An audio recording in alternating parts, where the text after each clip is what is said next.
So here we are at this beautiful sim called Rustica with this gorgeous castle of yours. Tell us, what was your inspiration behind Rustica?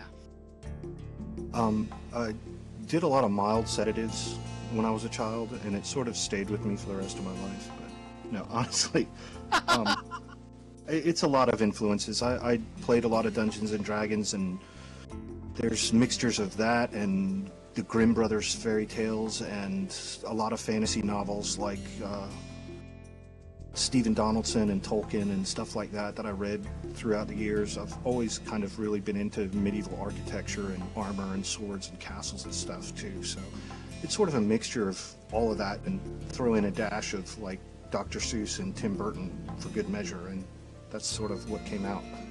So do you think you owned one in a previous lifetime, maybe? A king, a lord, a warrior? Don't know if I was that high up, but I definitely feel a connection to it that kind of transcends the 20th century, if you will. No, it's just, I really felt like I was living back in time. It was amazing. My evil plan is working perfectly. Well, how long did it take you to get the sim to where it is now? Because I know you've worked on it for a long time.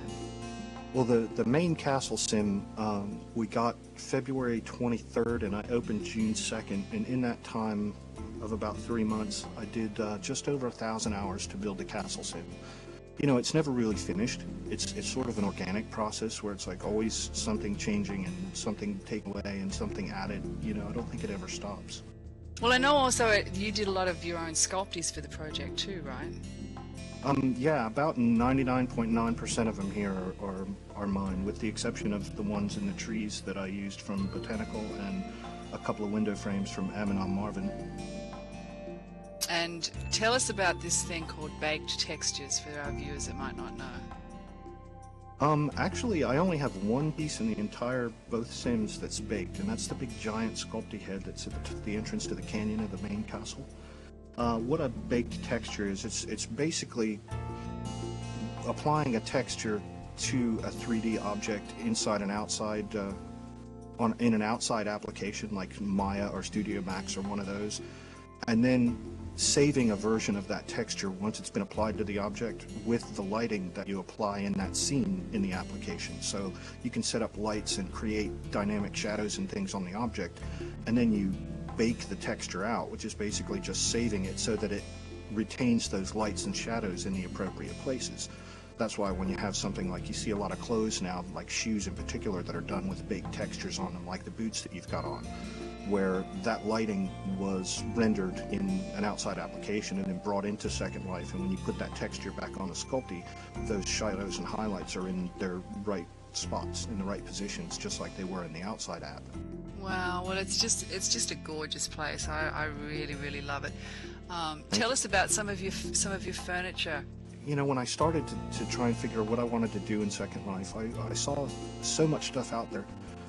And I saw a lot of things that, you know, had particular elements that I like, and there certainly was, you know, any number of really gorgeously textured stuff out there, and well-built stuff. But I didn't find anything that functioned. There weren't any cabinets that opened, or nothing had sound, or, you know, there was very little that was really more kind of an advanced piece of furniture, and that's really was sort of an initial, you know, my initial choice in deciding what I wanted to do here. I wanted furniture that, even though I couldn't use the drawer, I wanted it to open.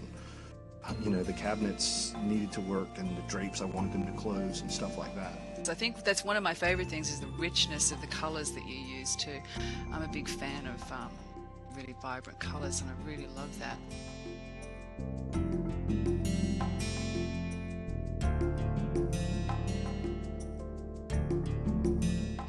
What was one of the most amusing or funny things that happened during the building of Rustica? Is there anything you could share?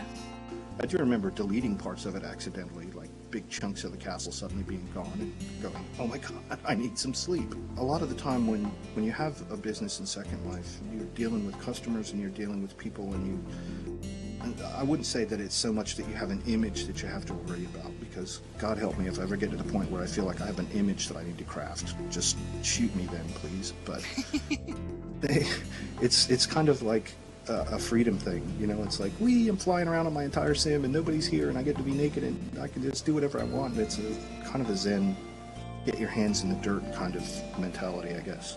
Absolutely. Why not?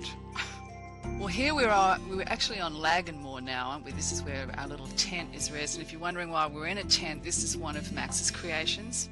Yes, one of the original ideas when I was trying to come up with what I was going to fill these two Sims with was basically that I wanted the castle on one end and I wanted a village between Rustica and Arcana Nuevo, who is our neighbors to the southwest. And if you haven't been there, slap yourself really hard and go, because it's a fantastic build, and it's from way back in 2004.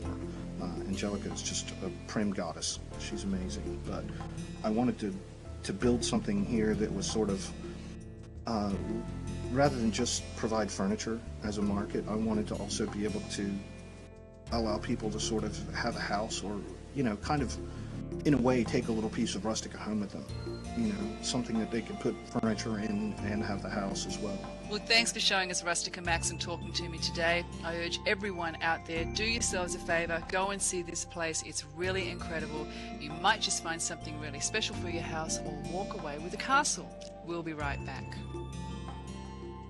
Sorry, I had to spaz a little bit there.